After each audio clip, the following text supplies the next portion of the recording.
Hello, everybody. Welcome to Just Catholic, where I'm literally just Catholic. I am your host, Jose Mejias. I don't know why it felt weird to say my name there, but this is I. And I know it's been a while. I know the last thing that I actually posted was actually last year, the 19th. So I didn't go over a year without talking to you guys.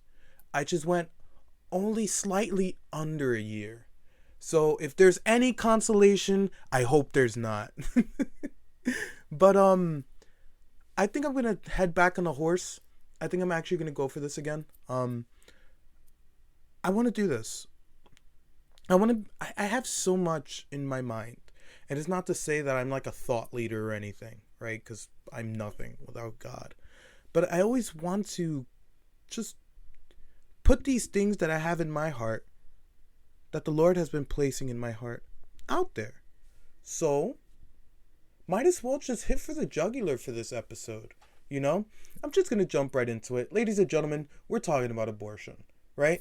The number one thing that politicians will yell at you about, whether you're on the right side or the wrong side. And ladies and gentlemen, us Catholics, or if you're just listening and you're not Catholic, I'm going to tell you that we're on the right side of history on this one, right? I know it sounds a little provocative the way I say it, but so what? Truth is truth, no matter how much it sucks to hear it. So, let's just get started, right? Let's just talk about abortion. So, I've always had a long stance with abortion, even before I had my reversion to Catholicism. I've always known that there was something off about mutilating a child. And that's exactly what it is. It's mutilation of a child. You know, it's the purposeful killing of a baby, right? And now that it's been more in the forefront of my mind because of, you know, that whole Supreme Court case, which, by the way, I was following from December all the way to like the Sacred Heart of Jesus, which is the day that the Dobbs decision was released. So let me break down the Dobbs decision before we even get into the nit-grit of what I'm talking about. So there was this case in the Supreme Court, which is Dobbs versus Jackson's Women's Health Center, in which Dobbs, which is essentially the state of Mississippi, was trying to enforce a 15-week ban. What Jackson Women's Health Center said was that was unconstitutional due to the fact that it's going against Roe and Casey. And so Dobbs said, freak it. You know what? Yeah, we believe that it is going against Roe and Casey, right? But you also have to see that Roe and Casey isn't constitutional in the first place, right? And so what Roe and Casey hinge upon, which is essentially what made abortion legal on a federal level, what it lynches upon is that abortion is constitutional and that it's ingrained in the Constitution because of the right of substantive due process, which is a weird legal term, which essentially says that your right to privacy is extended to abortion, right? And so there's this whole big legal argument about this, and I'm not a lawyer, neither am I a theologian, but I'm just saying, I'm not a lawyer, so I can't really go into this much. I'm not really well equipped to head into the law stuff. But what I will say is that the life, liberty, and pursuit of happiness of the Constitution does not equal you wanting to kill a baby, right? And so I felt that. Thank God some other people felt that. And Dobbs felt that. So Dobbs, essentially, from the repudiation of Jackson, said, all right, well, they kind of forced the Supreme Court's hand to put Roe and Casey on the line too. And so what do we see? December, we have the arguments, and we don't know how the case is going to go, right? So there was maybe three Supreme Court justices which were on the line. That was Kavanaugh, Amy Coney Barrett, and Justice Roberts. Although Justice Roberts is kind of when it comes down to his politics. I mean, is decision making, right? Because Supreme Court justices aren't political, yada, yada, yada. We can keep on telling ourselves that, right? But what it came down to was, does the Supreme Court have the gall to actually declare Roe and Casey unconstitutional, right? So the pro life movement held its breath in December, right? And then eventually we get into January, where we have the March for Life, and I was at the March for Life this year, and we see the signs of I am living in the post Roe generation. So there was some hope in the pro life movement that maybe Roe and Casey can be overturned through Dobbs, but we just didn't know, right? And then, as we wait for the decisions to come in early to late June, ooh, because the Supreme Court gets to decide whenever the heck they want to actually bring out these cases, ooh. Out of nowhere, they just bang, they drop, not that they drop, actually the leak. Someone from the Supreme Court actually leaked a draft decision, which is a decision that hasn't been released yet to the public, to the world, saying that Justice Alito and 5 other Supreme Court justices actually signed on to overturn Roe and Casey. Which, wowzer, that caused an uproar and a big panic throughout, especially those who were advocating for abortion, right? Because basically, when you're a judge, no one should be influencing your opinion. You should judge based on your own jurisprudence or your own way of thinking about the judicial or the law, right?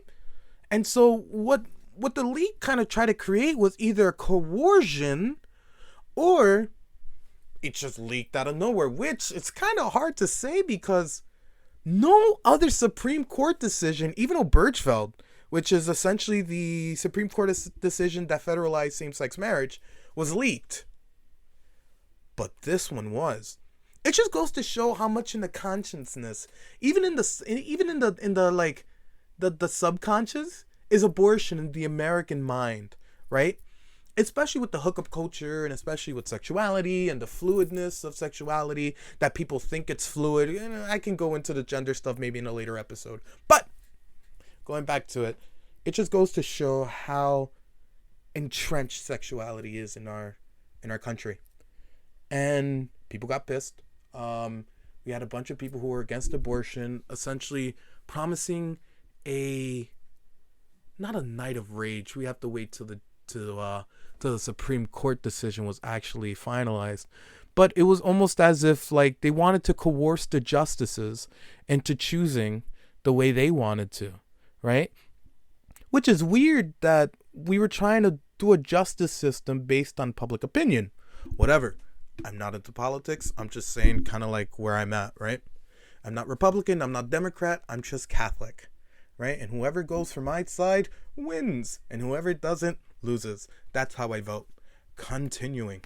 So, we have December, we have May, and then we have June, right? By the way, everybody who was Supreme Court watching, first of all, y'all are a bunch of nerds. Second of all, I am that nerd too, because I was refreshing the Supreme Court order opinions like a madman. I don't want to share this, but I was even during work, like when it was time to release the opinions, I was refreshing. I even broke my phone because I was refreshing at work. It ended up falling from like 3 stories where I was at, and my phone ended up busting because I was updating Supreme Court opinions. But eventually, on the feast day of the Sacred Heart of Jesus, we get the opinion. And it's everything that the pro-life movement has been looking for from the federal government. It repeals Roe. It overturns Roe. It overturns Casey, right? And it essentially says that the states get to decide what do they want to do with abortion. They get to decide the question. Because in a democratic republic, whenever something isn't in the Constitution, the states get to decide whether or not it can be accepted within their territories. The states have a lot of power in our Constitution, right? So in a federal level, the federal government gets to decide laws that are constitutional and that apply overall because they are run by the Constitution, right? But in state law, we kind of get to decide after that, right? The federal government's job is for us to kind of monitor us to make sure we're constitutional. Maybe I'm wrong. Maybe I'm not respecting the checks and balances of power. If you want, correct me. That's fine. But essentially, Sacred Heart of Jesus, what a beautiful day to release the Dobbs decision, and it turns out it's everything that we wanted. Amen. And then the abortion question came up. But like in a legitimate way this time. It was no longer, oh, it's the law of the land, be quiet. Now it was, oh my goodness. My state may not be able to have abortion. And so the people who love abortion and the people who want to procure abortion and the people that want to keep it a right were getting flustered and they were getting angry. And yes, even today we still see vandalisms of pro-life clinics and churches, right? But as Catholics, how do we respond to this? How do we respond to the overwhelming prejudice there is towards Catholicism? Because guess what?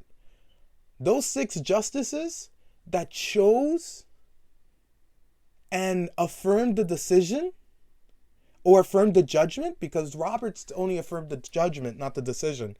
He wanted to actually repeal Roe and Casey, but keep a new standard for abortion, which it's crazy because we would just be at square one again. But all of them were Catholic. All of them. Thomas, Barrett, Alito, Kavanaugh, Roberts. Did I say Thomas? I forgot another one. Did I forget another one? Who's the other one? There's another one. Yeah, they're all Catholic. And so the first thing they did, they went for our church. They said, oh, it's Catholicism's fault. How can you guys believe? Blah, blah, blah, whatever it is, right?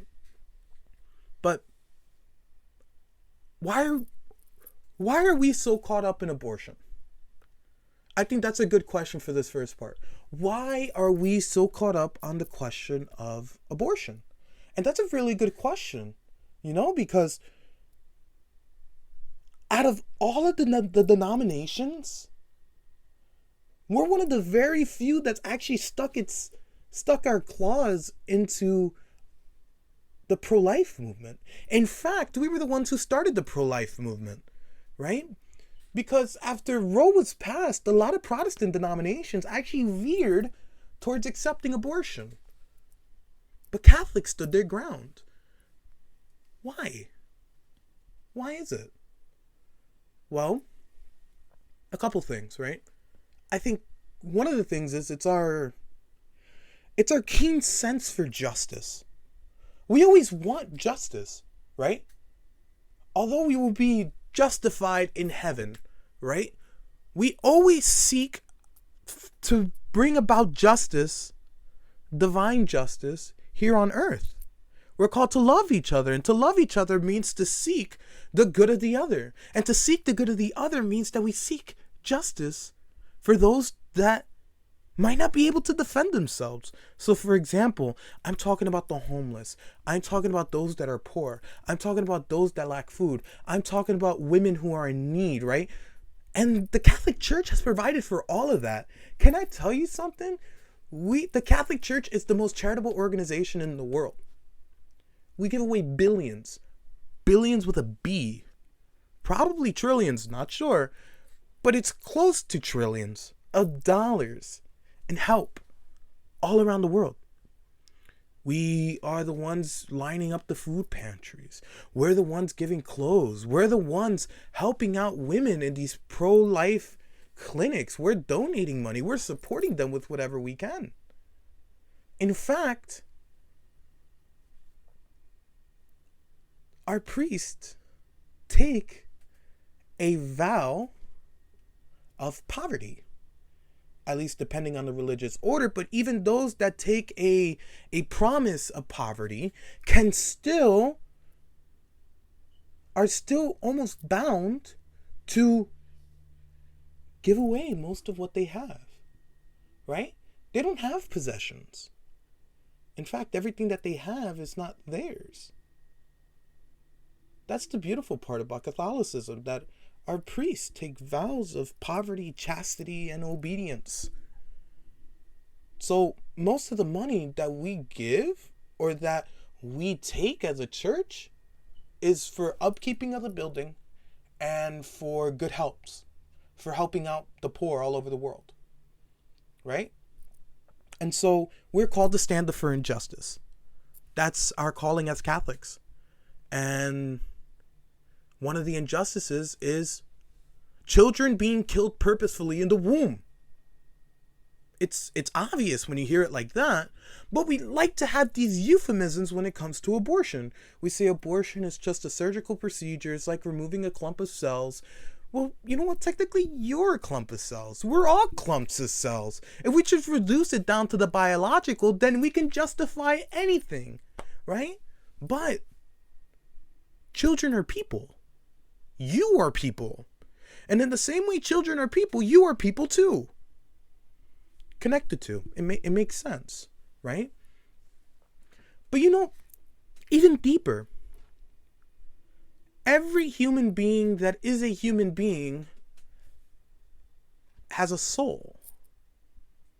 Now, I know it sounds like I just did a Dr. Seuss rhyme, but it makes sense. So, for example, if you go to the scriptures, it says, "Indeed, I was born guilty, a sinner when my mother conceived me," right? And this indicates that the unborn child possessed a sinful fallen nature at the time of conception, though it's not manifested in actual personal sin until later. This is from Romans 9, verse 11. Since sin is a spiritual phenomenon, the presence of a sinful nature indicates a spiritual nature, and thus a soul, making the child a complete human being from conception. I'm getting this from Catholic Answers. Shout out to Jimmy Aiken, the wizard of Catholic Answers. But what he's saying is that in scripture, we can't justify abortion because you receive a soul at conception.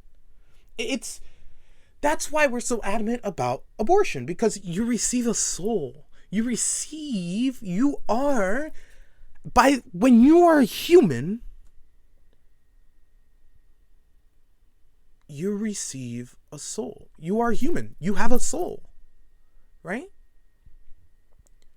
Right? And then St. Thomas Aquinas even says it, that by the light of reason, we can automatically say that if you belong to the species human, you have a soul. Because if we look in Genesis, the human wasn't alive until it had a soul, until God breathed on it. And in that same way,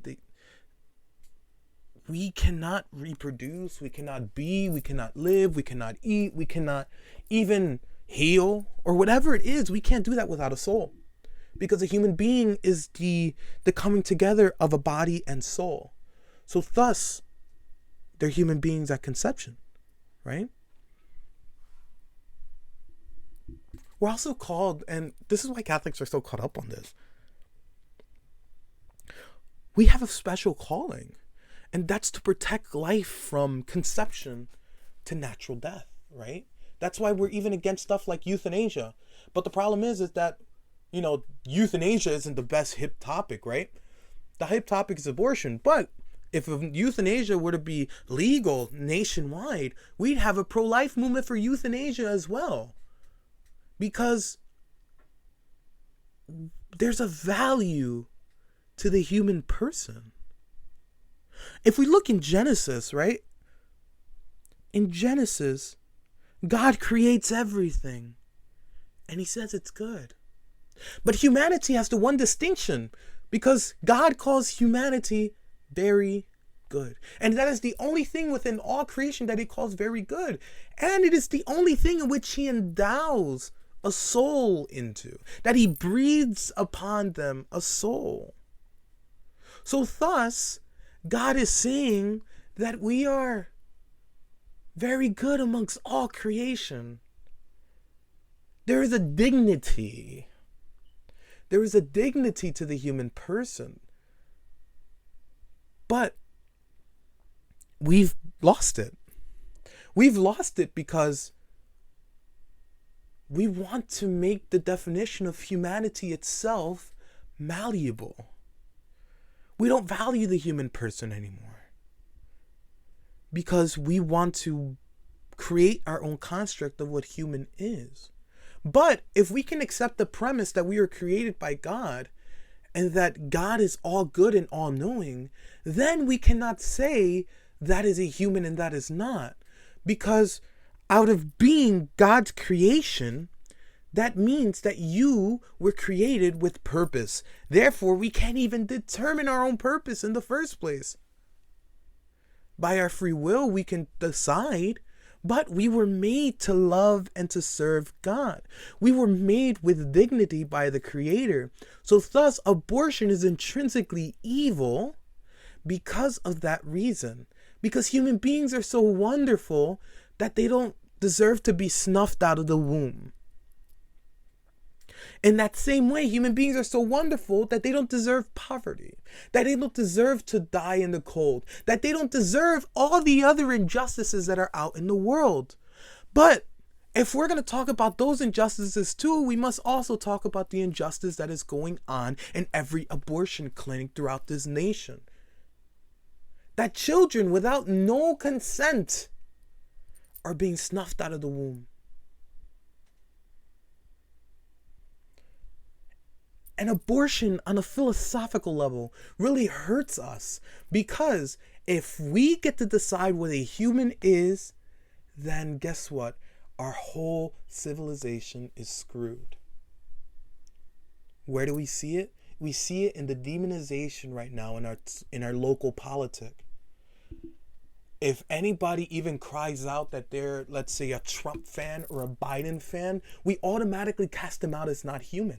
We automatically put them into the peripheries, right? As Pope Francis would say. But as Catholics, we're called to go out into the peripheries, as Francis says. We're called to evangelize to those people. They're not less than human. In fact, we're called to love them because they are human.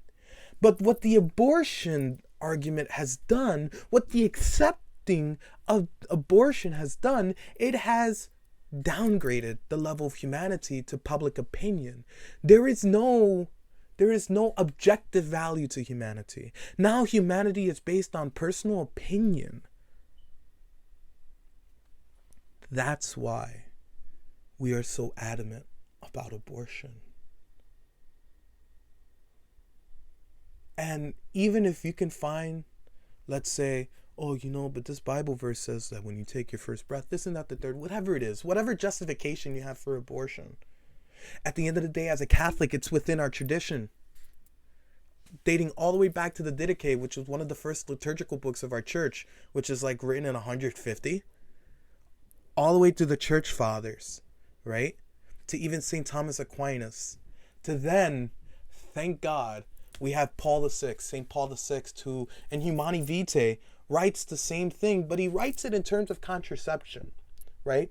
He says that when we accept, as a society, accept contraception, then the human being becomes nothing more than an object of pleasure.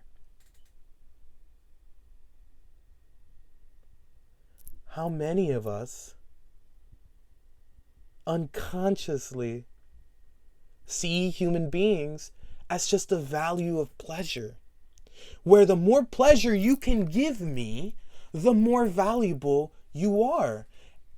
And look, that's why we see all these messed up relationships, right? That's why divorce rate's at like a 52%, right? I'm not blaming it all on abortion, but what I'm saying is that when we objectify a human in general, society begins to twist within itself and it eats itself alive. And so, even the sex act becomes only an object of pleasure, and the baby, the human being that's in your womb, becomes an obstacle for you to receive that pleasure. Because guess what? Humanity comes with responsibility. The fact that we're co-creators, right? That we get to join in the creation of God through the sex act and through pregnancy and through raising up a child. That's so much responsibility to bear. So what do? We have to justify snuffing out a human life. And we rely on the pleasure principle.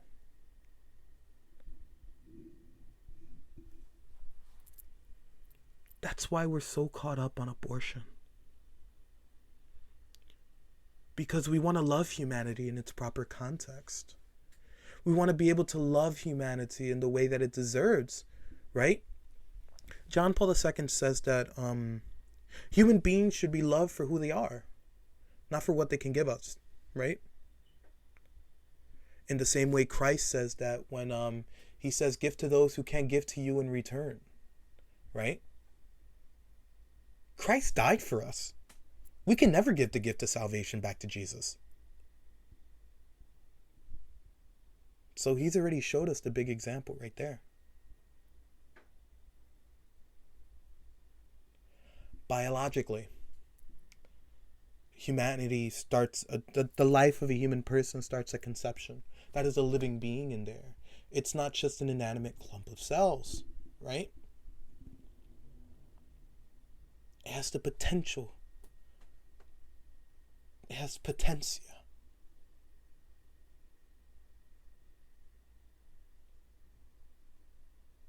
I get a little heated when it comes to this topic, but it's because I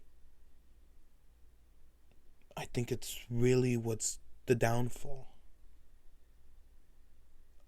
of our modern society. It's not only a religious thing, my brothers and sisters. It's a societal thing. And I know as I went through this little speech, I know some of the questions appeared. What about rape and incest? What about if the life of the mother's in danger? What about this? What about that? You can go with this. You can go with that. All of these questions probably appeared in your head. So, that's what the next podcast is going to be about. It's going to be answering those top questions that you might have, right? And being able to really dig in a little deeper with it. And so we can understand better and be able to defend the right to life, right? Because those unborn children have a right to life. 1,200 children are aborted a day. And most of them are selective abortions. It's not abortions due to, oh my goodness, like I'm gonna die. It's abortions that are made selectively.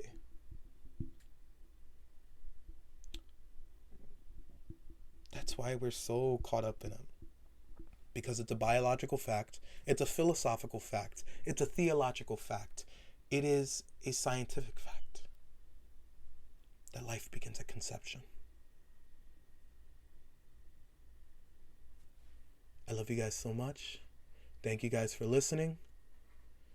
If you want, comment, subscribe to the podcast. There's going to be much more coming soon. And I'm excited to share what the Lord has been giving me to you. And if you have any questions, if you want to comment on it, if you want to spread it, if you want to tell me how bad this was or how good this was or how okay it was, or, you know, you were missing this, you were missing that, you said this wrong, you said that wrong, I'm more than open. I love you all, and I'll talk to you soon. Wait, hold up. Today we celebrate the feast of the exaltation of the cross. And before we end, for those that probably shut off the podcast, they won't be able to hear this, or they probably saw that there was a couple minutes left and I didn't end it. But today we celebrate the exaltation of the cross, and on this day we celebrate the true cross that was found by Saint Helena, Constantine's wife, and we pray that we may find peace and counsel in the cross, that the instrument that allowed Christ to give himself up for us may be one that we can really lean on, right? Because through Adam, the tree brought death. And through the new Adam, Christ, the tree brings life. So I pray for you guys. I love you all. And I'll talk to you soon. Bye.